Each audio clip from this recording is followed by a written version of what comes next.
मतलब आपने एक बार exit re-entry visa issue कराया अपने कफील से 30 दिन के लिए। अब उस 30 दिन में आप जितनी बार चाहें घर जाएं, वापस सऊदी अरब आए और फिर से आप घर जाएं बिना छुट्टी लगाए कफील से।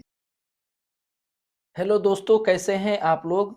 दोस्तों, वीडियो में आगे बढ़ने से पहले सबसे पहले मेरा आप लोगों से एक सवाल है कि जैसे जब आप लोग छुट्टी पे जाना चाहते हैं तो कंपनी या कफील आपका छुट्टी लगाता है, आपका exit re-entry visa issue करता है। चलिए मान लीजिए मिसाल के तौर पर आपके कफील ने आपकी छुट्टी लगाया, कितना 30 दिन की छुट्टी उसने लगाया, मतलब 30 दिन का एग्जिट री एंट्री वीजा उसने इशू किया आपके लिए। अब जब आप घर जाते हैं 30 दिन के अंदर अंदर आप वापस सऊदी अरब आ जाते हैं।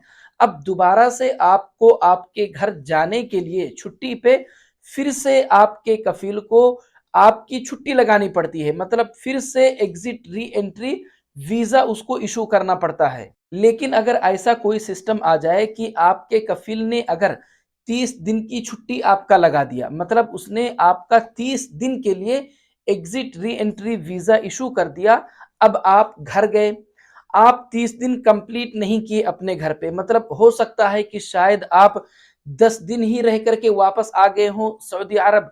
अब आपके कफील ने आपका जो छुट्टी लगाया था, आपका जो वीजा एग्जिट री एंट्री उसने इशू किया था, वो 30 दिन के लिए इशू किया था। तो आप 10 दिन रह करके जब आप सऊदी अरब वापस आ गए हैं तो आपके पास अभी भी 20 दिन बाकी है। तो कुछ ऐसा सिस्टम अगर आ जाए कि वो 20 दिन के अंदर अंदर जो आपका अभी बाकी है, आप बिना छुट्टी लगाए, बिना exit re-entry visa issue कराए अपने कफील से आप जितनी बार चाहें उतनी बार अपने घर जा सकते हैं और वापस सऊदी अरब आ सकते हैं 1 महीने तक। मतलब आपने एक बार exit re-entry visa issue कराया अपने कफील से 30 दिन के लिए। अब उस 30 दिन में आप जितनी बार चाहें घर जाएं, वापस सऊदी अरब आए और फिर से आप घर जाएं बिना छुट्टी लगाए कफील से, सिर्फ और सिर्फ अपना टिकट बुक करें और वापस अपने घर चले जाएं। तो दोस्तों, ऐसे सिस्टम के बारे में आपका क्या ख्याल है। आज के इस वीडियो में मैं आप लोगों को कुछ ऐसे ही सिस्टम के बारे में बताने वाला हूं। तो दोस्तों, अगर आप लोगों ने मेरे इस चैनल को अभी तक सब्सक्राइब नहीं किया है तो प्लीज चैनल को सब्सक्राइब कर लें, क्योंकि मैं इस तरह के नए नए वीडियो आप लोगों के लिए लेकर के आते रहता हूं। तो चलिए चलते हैं, वीडियो को शुरू करते हैं। अच्छा दोस्तों, अगर ऐसा कोई सिस्टम रहता भी है कि एक बार 30 दिन का अगर आपके कफील ने आपका exit re-entry visa issue कर दिया तो उस 30 दिन के अंदर अंदर आप जितनी बार चाहे उतनी बार आए जाए अपने घर से, तो क्या आपका कफील ऐसा वीजा, ऐसा एग्जिट री एंट्री वीजा आपके लिए इशू करेगा। आपका क्या ख्याल है। मुझे तो नहीं लगता है। क्यों? क्योंकि पहली बार ही जब जाना होता है घर पे तो पहली बार ही जो छुट्टी जो होती है उसी को लगाने में ये लोग कितना परेशान कर देते हैं। अब ये कैसे हम उम्मीद कर सकते हैं कि ऐसा exit re-entry visa issue कर दें कि दोबारा बिना उसके परमिशन के जितनी बार चाहें उतनी बार और जब चाहें तब घर आते जाते रहें। हाँ, इस चीज की उम्मीद आप थोड़ी बहुत अपने कफील से तब कर सकते हैं जब आप अपने कफील के साथ में नहीं बाहर काम करते हो, जिसको हम और आप आजाद वीजा के नाम से जानते हैं। तो अब यहाँ पर एक सवाल ये पैदा होता है दोस्तों कि क्या सच में कोई ऐसा सिस्टम है एग्जिट री एंट्री वीजे का। तो मैं आप लोगों को बता दूं दोस्तों कि हाँ, बिल्कुल ऐसा भी सिस्टम है एग्जिट री एंट्री वीजे का कि जिसमें अगर आपका 2 महीने का मतलब 60 दिन का अगर exit re-entry visa issue हो जाता है या 30 दिन का exit re-entry visa issue हो जाता है, मतलब जितने भी दिन के लिए आपका exit re-entry visa issue होता है उतने दिन के अंदर अंदर आप जितनी बार चाहें अपने घर जाएं, अपने मुल्क जाएं, वापस सऊदी अरब आएं और फिर उसके बाद में आप उतने दिन के अंदर अंदर फिर से अपना टिकट बुक करें और बिना दोबारा एग्जिट री एंट्री वीजा लगाए, बिना दोबारा छुट्टी लगाए अपने घर वापस चले जाएं। जी हाँ दोस्तों, मैं बात कर रहा हूं मल्टीपल एग्जिट री एंट्री वीजे का। इस तरह के सिस्टम वाला जो exit re-entry visa issue होता है उसको बोला जाता है multiple exit re-entry visa.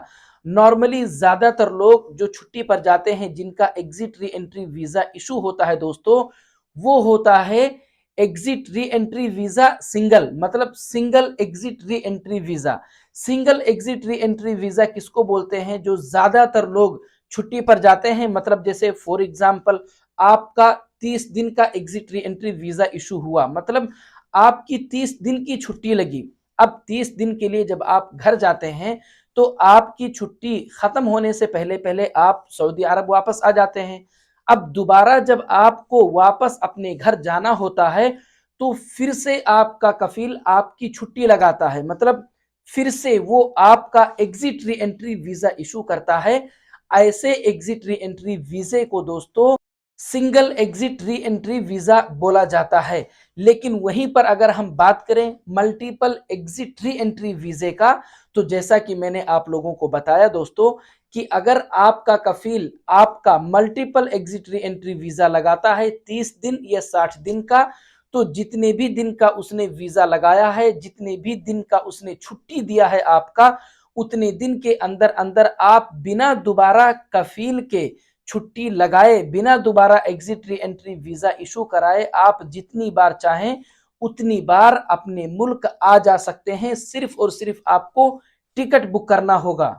अब जाहिर सी बात है कि जो multiple exit re-entry visa है, इसमें जब आपको इतनी अच्छी फैसिलिटी मिल रही है तो इसकी फीस भी exit re entry single visa जो होता है उसके मुकाबले में ज्यादा ही होगा। मैं अपने अगले वीडियो में दोस्तों आप लोगों को ये बताऊंगा कि जो multiple exit re-entry visa जो होता है इसकी फीस आप किस तरह से पे कर सकते हैं और आखिर इसकी फीस लगती कितनी है। अगर इसकी fees exit re entry single visa जो है उससे ज्यादा लगती है तो कितनी ज्यादा लगती है, दोनों की फीस में कितना फर्क होने वाला है, मैं अपने अगले वीडियो में आप लोगों को इसी के बारे में डिटेल में बताऊंगा। तो दोस्तों अगर आप लोगों को मेरा ये वीडियो अच्छा लगा, अगर आप लोगों को मेरी बातें समझ में आई हैं, तो प्लीज वीडियो को लाइक और चैनल को सब्सक्राइब जरूर करें दोस्तों, ताकि मैं जब भी अपना अगला वीडियो अपलोड करूं तो तुरंत आप लोगों तक पहुंच जाए। मिलते हैं अगले वीडियो में।